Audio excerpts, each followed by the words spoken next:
Política Impura. Um olhar sobre a semana. Cá estamos para mais um Política Impura. Connosco a presença habitual de Henrique Prior. Olá, Henrique. Olá, Viva. Olga. Então, como estás?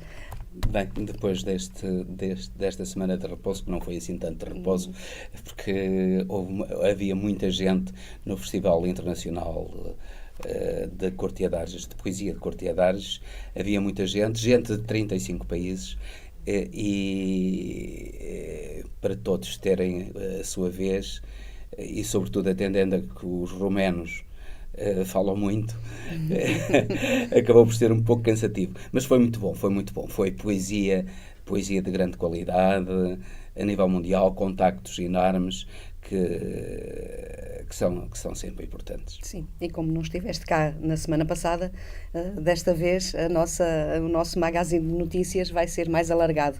E vamos começar com o Parlamento e o debate do Estado da Nação na semana passada.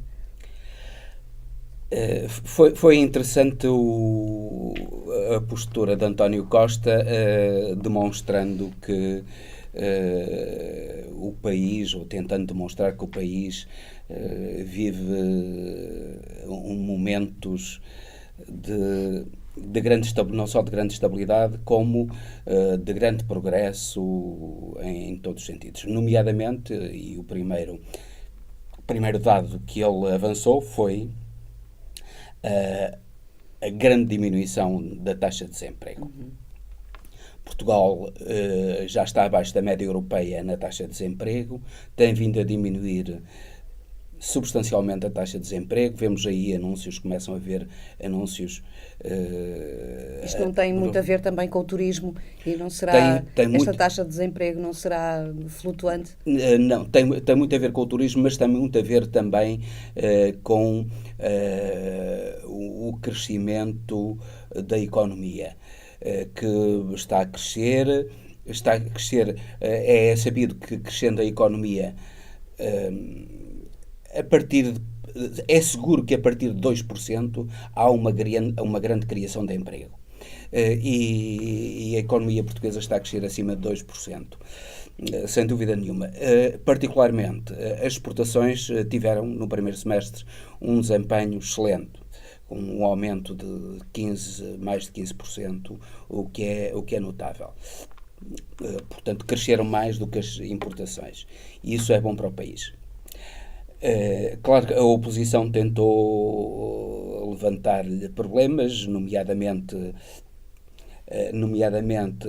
problemas relativos à não solução de questões que são mais do foro criminal, como é o caso do assalto ao armamento em Tancos. Isso é um sinal de que não tinha temas muito importantes para criticar António Costa na área da economia. Claro que a geringonça vem funcionando umas vezes à direita e à esquerda, mas António Costa vem mantendo um equilíbrio notável que augura que realmente a geringonça vai permanecer até ao final da legislatura. E as negociações para o orçamento de 2018, para 2019, digo, que já estão avançadas, assim o indicam. Claro que os partidos, particularmente o Partido Comunista e o Bloco de Esquerda, têm feito reivindicações, mas tudo isso tem terminado em soluções de compromisso e, sem dúvida, que António Costa é um hábil negociador e, neste momento, esta solução governativa para Portugal é curioso, está a ser apreciada até por estrangeiros que têm uma posição relativamente conservadora na área da cena política internacional. É interessante como é que isso pode acontecer. Mas a verdade é que António Costa tem conseguido uma estabilidade de governação notável e tem conseguido um progresso. Mas mesmo muitas vezes não cumprindo à risca aquilo que tinha ficado acordado. às vezes não cumpre, porque um dos grandes problemas, e António Costa, embora não o dizendo, vai seguindo as diretivas do seu Ministro das Finanças. O Ministro das Finanças está apostado em que em 2025 o déficit seja apenas de 100% do produto interno bruto. Ora, para isso é necessário um esforço muito grande de contenção orçamental e questões como as questões dos professores, etc., têm de ser negociadas com muito cuidado para que o déficit não derrape. E é isso, tem atendido ao déficit e os resultados têm sido bons. Eu dou um exemplo, foi esta semana feita uma emissão de obrigações do Tesouro, uma a 10 anos e outra a 16 anos, que é notável que consigamos emitir a 16 anos, e as emissões de títulos do Tesouro a 10 anos foram a 1,670 de taxa de juro, 1,667%. Foi a taxa de juros mais baixa de sempre que Portugal pagou em emissão de obrigações, o que denota uma confiança enorme na economia portuguesa e na estabilidade do governo. Também a 16 anos, em que a taxa de juro foi de 2,25%, o que é também notável, porque 16 anos já é um período muito longo, e era previsível que a taxa de juros das obrigações do Tesouro subisse para cerca dos 3%. Mas não, manteve-se muito perto dos 2%, o que é excelente. É um bom sinal para a economia portuguesa. Claro que há sinais da economia mundial, nomeadamente o conflito comercial entre os Estados Unidos de Trump e a Europa, com quem nós estamos particularmente relacionados. As exigências da NATO. Das exigências da NATO e o conflito com a China também. O conflito com a China poderá eventualmente beneficiar-nos. O conflito com os Estados Unidos vai prejudicar. Se efetivamente forem para a frente as sanções contra as sanções, melhor dizendo, as taxas de juro contra as importações de automóveis europeias para a América, a economia alemã, particularmente, vai sofrer muito com essas taxas de juro que Trump pretende impor. Vamos a ver, mas neste momento a verdade é que chega ao fim desta sessão legislativa com uma posição muito favorável para o Governo e para a dita geringonça. Sim. Entretanto, esta semana aconteceu também a morte do João Semedo, do Bloco de Esquerda. João Semedo foi o líder do Bloco de Esquerda, era meu amigo, era uma pessoa excelente, um homem bom. Antes de tudo, era um homem bom. E um homem livre, de pensamento livre e de atuação livre.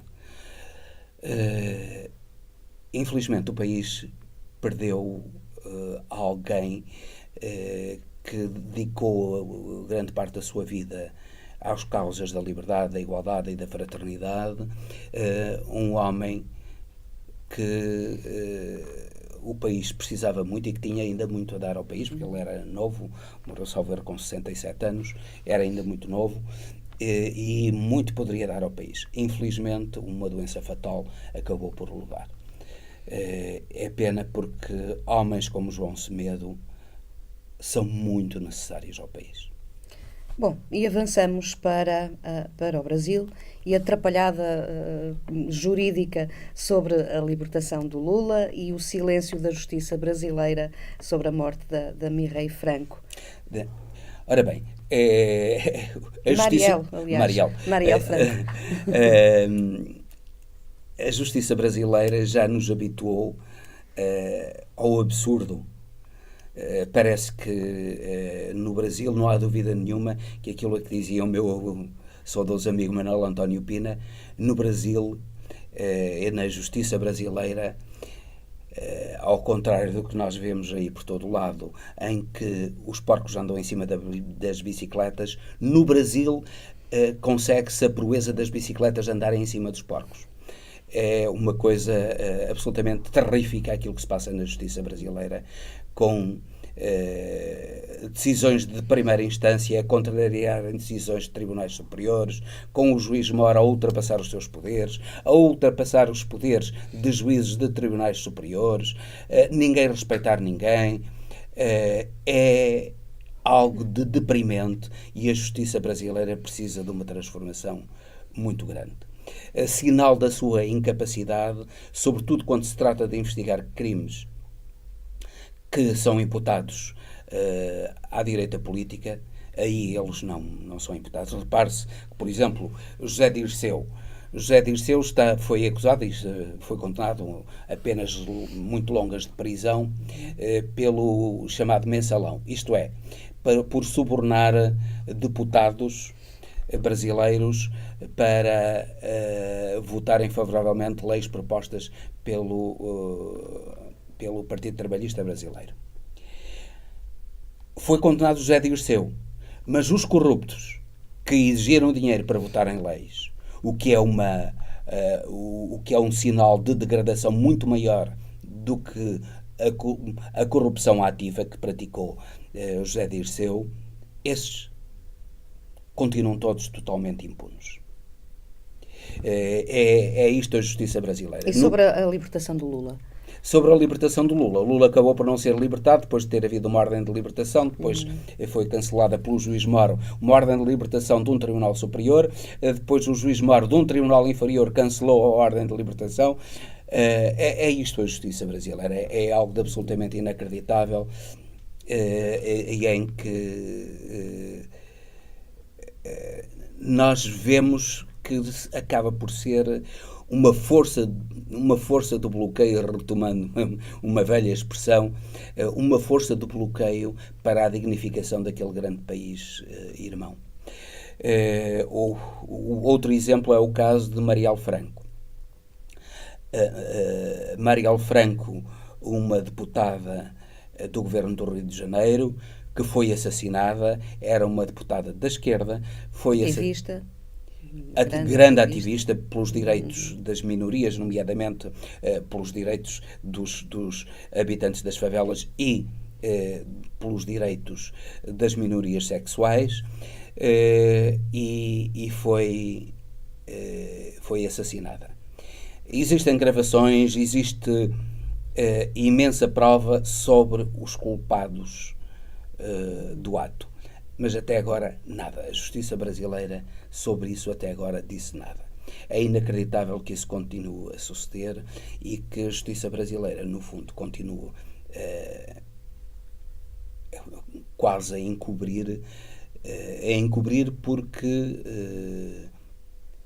quem tem a obrigação de descobrir e não descobre, encobre.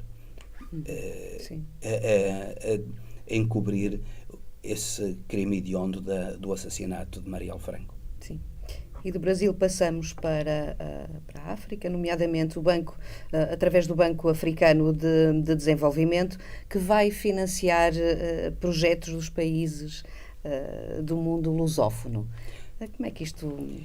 Ora bem, neste momento os países lusófonos têm uma grande dificuldade de financiamento e têm uma grande dificuldade de interação das suas economias, porque ao contrário, por exemplo, dos países de língua anglófona, do género da África do Sul, da Zâmbia e outros países da língua lusófona, de língua anglófona e até francófona, mais a norte,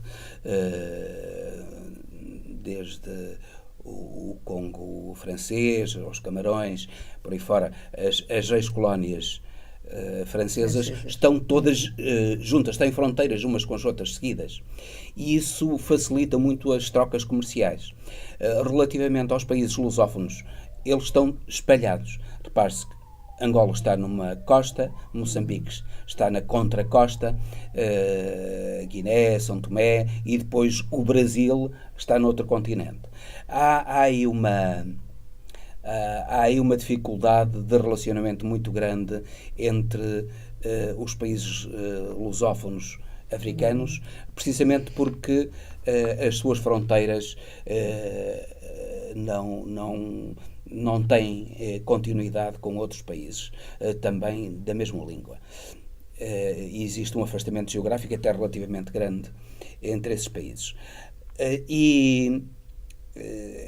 Esta linha de financiamento relativamente favorável aos países da lusofonia vai permitir aos países da lusofonia investirem no seu desenvolvimento, e tínhamos grande esperança que, juntamente com uma limpeza no que toca à corrupção que se está a desenvolver em Angola, não tanto em Moçambique. Infelizmente, Moçambique continua a ser um caso em que os crimes de corrupção e outro tipo de crimes são extremamente graves e não são investigados. No que toca a Angola, está-se a verificar por parte do atual presidente uma aposta séria no combate à corrupção. E isso leva-nos a ter grandes esperanças no futuro de Angola. E claro que com o tempo também Moçambique acabará por ser arrastado. Tínhamos grandes esperanças no mundo lusófono, porque eles são nossos irmãos. Todos nós, mesmo que nunca tenhamos estado em Angola ou Moçambique, temos uma parte do nosso coração em Angola, Moçambique e noutros países da lusofonia. E temos sempre amigos nesses países, não é? E é com grande alegria que vemos haver um grande apoio ao seu desenvolvimento. Sim. Entretanto, em Helsínquia, tivemos a cimeira entre Putin e Trump, e a guerra, nomeadamente de Trump, a guerra comercial contra a China.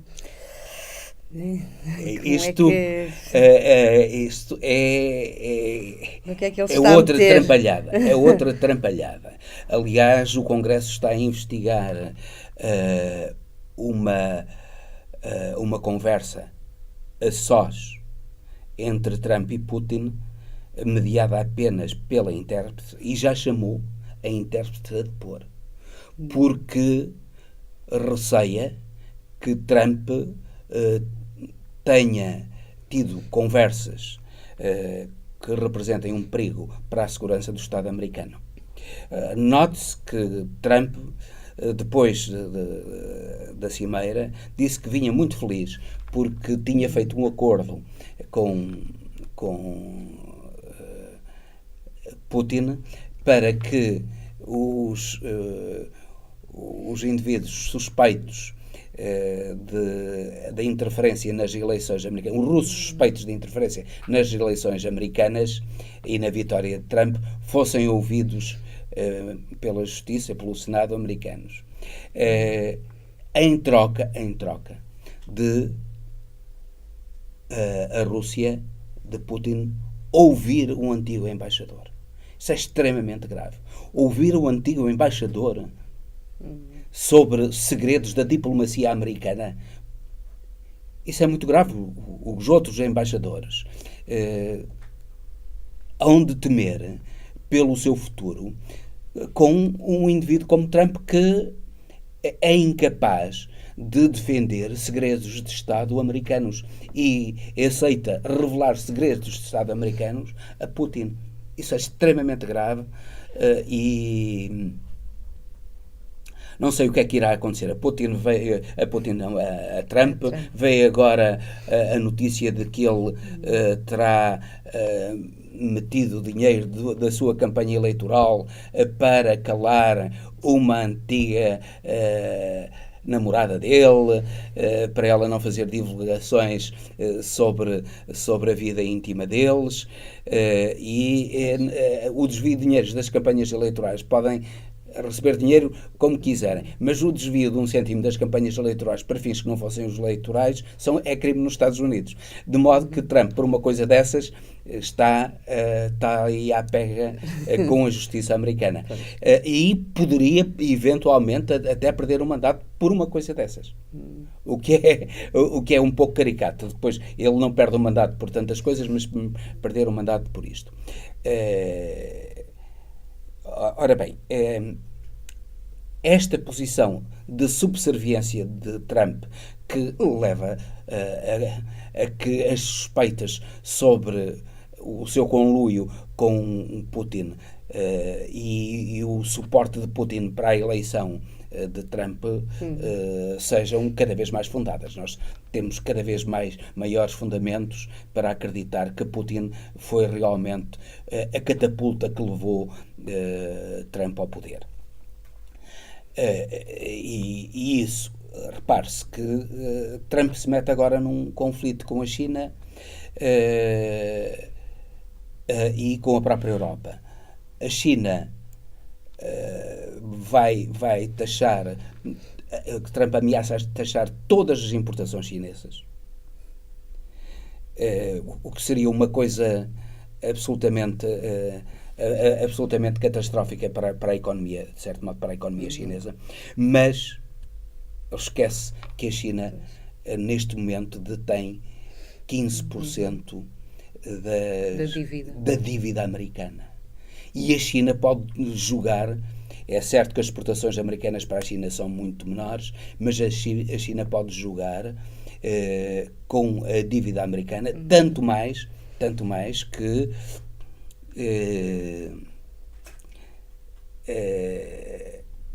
a China é o maior detentor de divisas a nível mundial. Repare-se que, por exemplo, Portugal, agora falei há pouco da emissão de obrigações de tesouro, obrigações de tesouro que foram emitidas também pela primeira vez em moeda chinesa.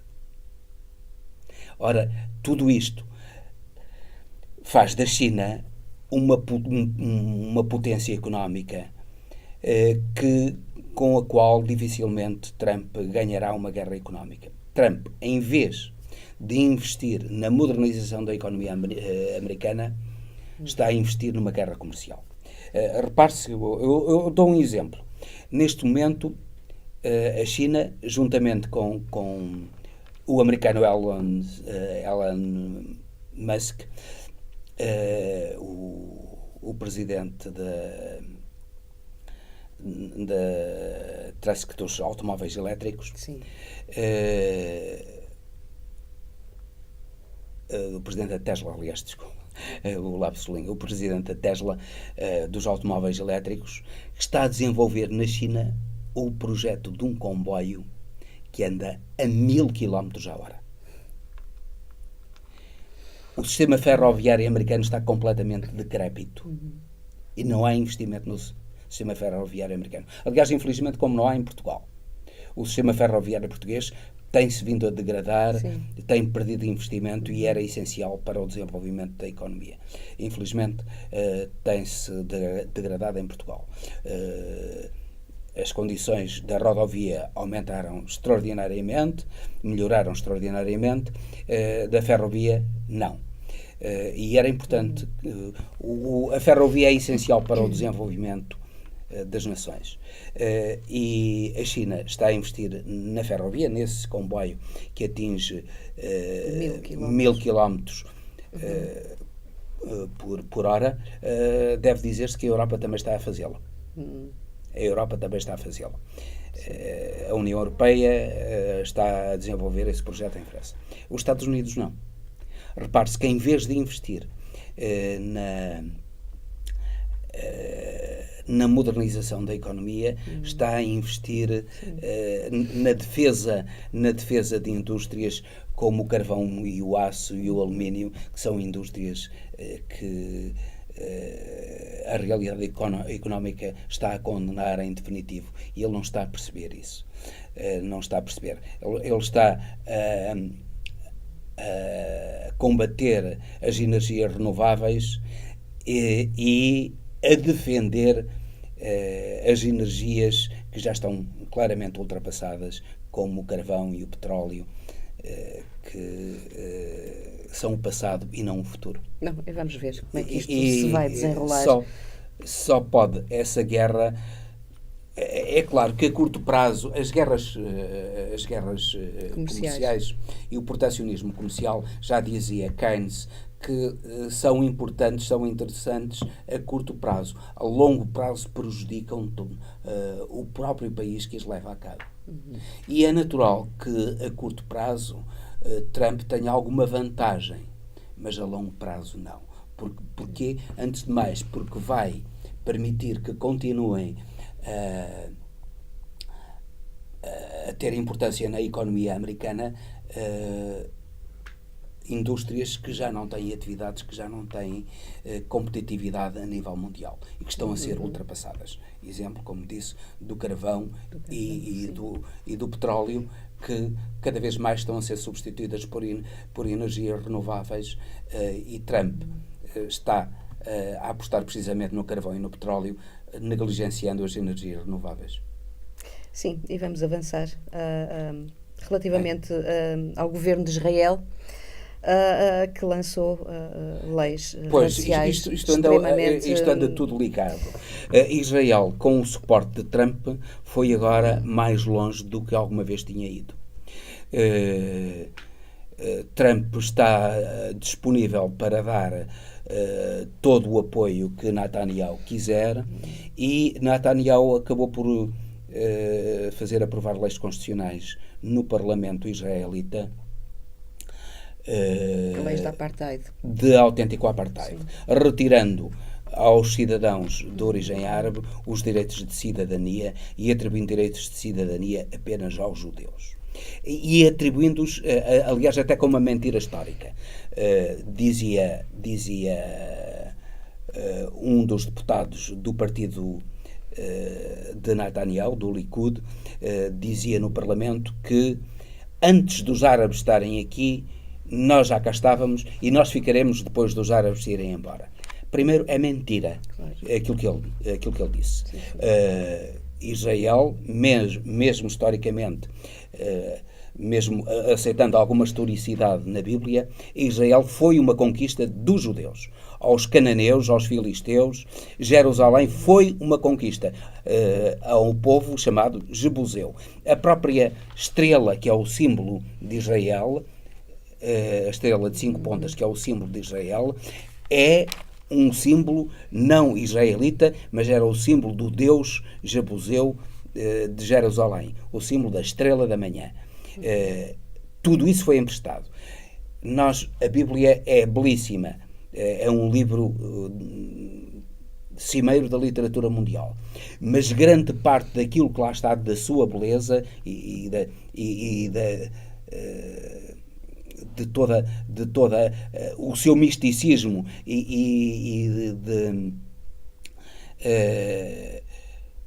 de um conjunto de tradições que ali estão colocadas, vem de outros povos, vem da Pérsia, vem do Egito, e dos judeus, que era um povo pequeniníssimo, de judeus de autêntico, pouco há de diferente daquilo que se passa. Há ali uma transformação de heranças culturais pela característica de um Deus único que aparece ao longo da Bíblia e que aparece ao longo, nem sempre de uma maneira uniforme, porque nós sabemos que a existência do Deus único foi contestado por judeus, e que muitos deles abraçavam, é histórico, abraçavam as religiões limítrofes, mas a verdade é que esse Deus único, com contradições, contradições entre os defensores do eloísmo e do iaveísmo, que são duas formas de encarar a religião judaica. Portanto, a religião, não vou explanar-me aqui muito sobre isso, mas a religião, o próprio monoteísmo judaico não está isento de contradições. E as próprias tribos judaicas não estão isentas de contradições. De qualquer forma... Porque durante muitos séculos, e eles ainda hoje não veem com bons olhos, o casamento de um homem ou de uma mulher de uma tribo de Judá, sobretudo os mais radicais, com uma tribo de Benjamim, por exemplo. Sim. Eles não estão isentos de contradições. Primeiro, não é verdade que eles estivessem lá antes de outros povos. Eles vieram, invadiram. Eles são invasores. Segundo, também não é verdade. E isso é uma grande arrogância, que os outros povos desapareçam e eles fiquem. Sim. Não. É uma grande arrogância e só pode contribuir para o maior sofrimento do povo judeu. Do povo palestiniano, sobretudo. Mas também no futuro do povo judeu. Do povo palestiniano a curto prazo, mas do povo judeu a longo prazo. Porque as nações árabes não estarão sempre divididas e dominadas. Os vizinhos de Israel, já não está a Síria. A guerra na Síria foi uma tentativa de Israel dominar a Síria também, como já domina o Egito. O regime dos generais do Egito é um regime fantoche de Israel, assim como da Líbia, assim como a Arábia Saudita. São regimes fantoches da Jordânia, são regimes fantoches de Israel. Tentou fazer o mesmo da Síria, não conseguiu. Também não consegue do Irão, que é demasiado poderoso para fazer dali um regime fantoche. A propósito do Irão, eu não posso deixar de dizer que é importante que se divulgue por parte das pessoas que amam liberdade que o Irão está a subjugar a comunidade Bahá'í. A comunidade Bahá'í é uma minoria religiosa do Irão, que está praticamente forçada a emigrar para o estrangeiro, porque não tem acesso à cultura, não tem acesso aos direitos elementares, sendo iranianos de nascimento. Precisamente a sua religião, que é uma religião de paz, é uma religião de fraternidade e de amor, que é muito tolerante com todas as religiões, e essa comunidade Bahá'í de tolerância está a ser altamente marginalizada pelo regime iraniano. É importante, eu deixo aqui o meu alerta, era importante, infelizmente, o jornalismo internacional não fala muito de direitos em muitas nações, mas não fala de direitos, por exemplo, da comunidade Bahá'í no Irão. São impedidos de acesso ao ensino superior. Não podem entrar nas universidades, não podem, e são obrigados a emigrar porque são perseguidos dentro do Irão. Era importante que o regime iraniano seja denunciado nesta vertente, para que a comunidade Bahá'í, e eu digo isto porque não sou propriamente uma pessoa religiosa, mas a religião, todos têm direito a ter a sua religião, como é óbvio, desde que respeitem o pensamento dos outros e os sentimentos dos outros, e infelizmente o Irão não está a respeitar essa comunidade de paz e fraternidade que é a comunidade Bahá'í. Bom, mas relativamente a Israel, aquilo faz parte já de uma estratégia de extermínio. Faz parte de uma estratégia de extermínio, da expulsão que aparece desde o início. Notemos que aquilo que fez, por exemplo, Menahem Begin, ex-primeiro-ministro de Israel, foi procurar expulsar das suas casas e das suas terras todos os árabes palestinianos. E conseguiu. Foram cerca de 2 milhões que foram expulsos.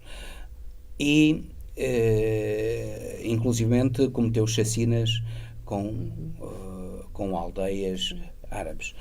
Portanto, isto vem nessa sequência, mas a longo prazo vai provocar, e já está a provocar, conflitos, nomeadamente em Gaza, os habitantes de Gaza estão a enviar balões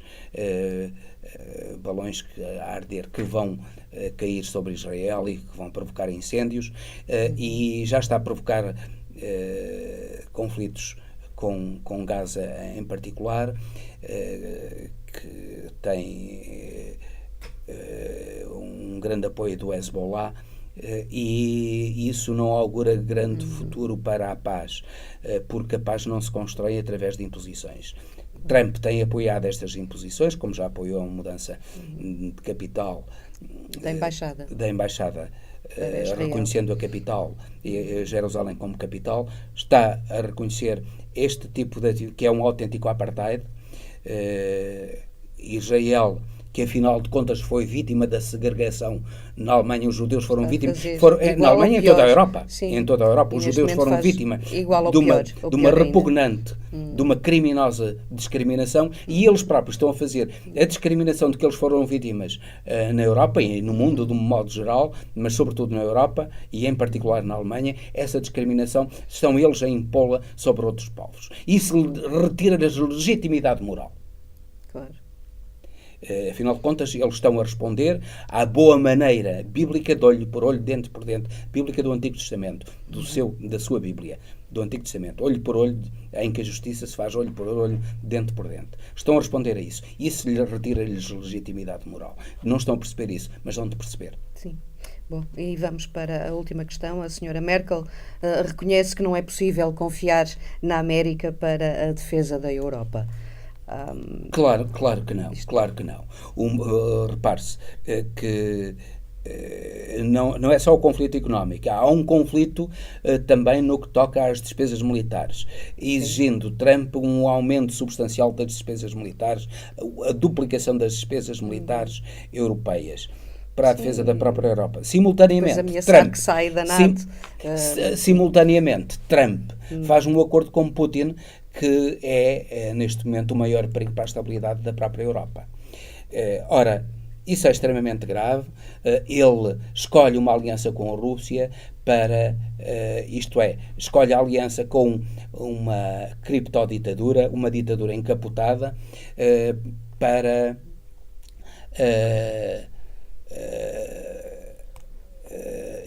em troca de um abandono do seu aliado tradicional histórico, que era a Europa.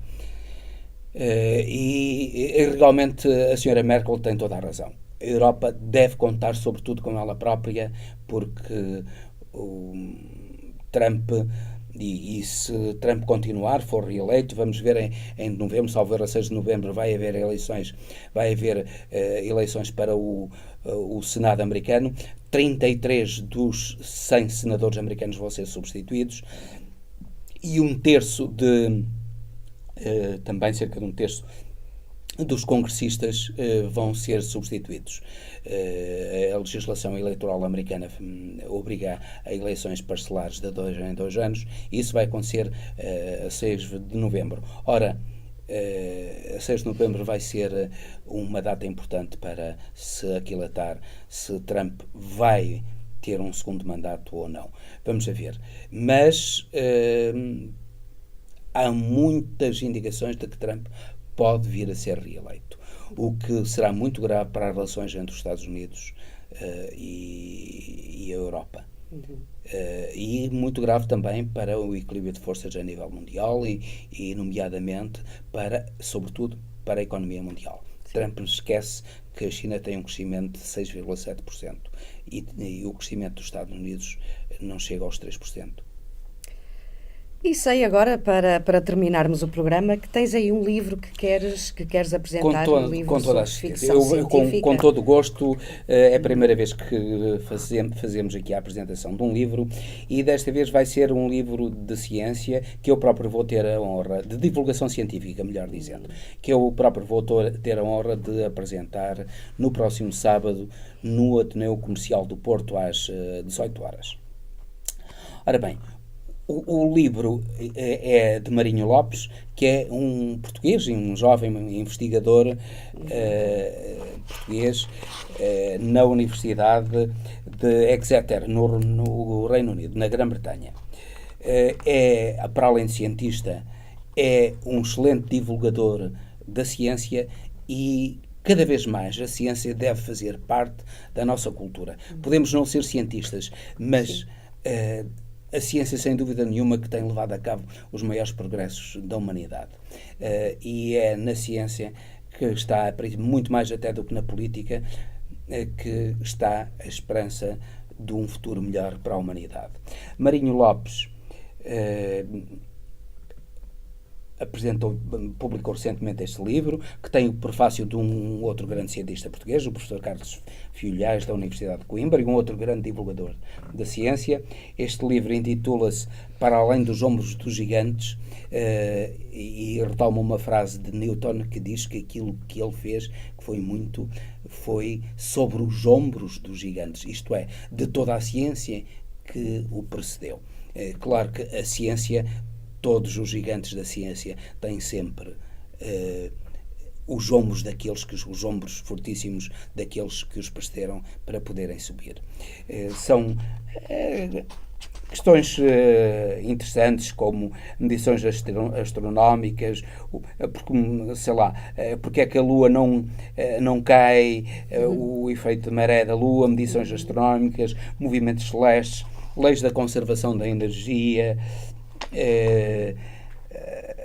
forças da natureza, o mundo das partículas, o caráter dual da luz e da matéria, o que é a supercondutividade, como altera a radiação, etc. O mundo que sentimos, a visão, a audição, o olfato, o paladar, o tato, coisas interessantes. Tudo isso é ciência divulgada de uma maneira notável, extremamente acessível, extremamente inteligente por Marinho Lopes. Sim. Era importante que este próximo livro, sábado no Ateneu Comercial do Porto, às 18 horas, com o professor e investigador Marinho Lopes na apresentação deste livro. Ok. Obrigada, Henrique. Obrigado eu, Olga. Até ao próximo Política Impura. Política Impura. Um olhar sobre a semana.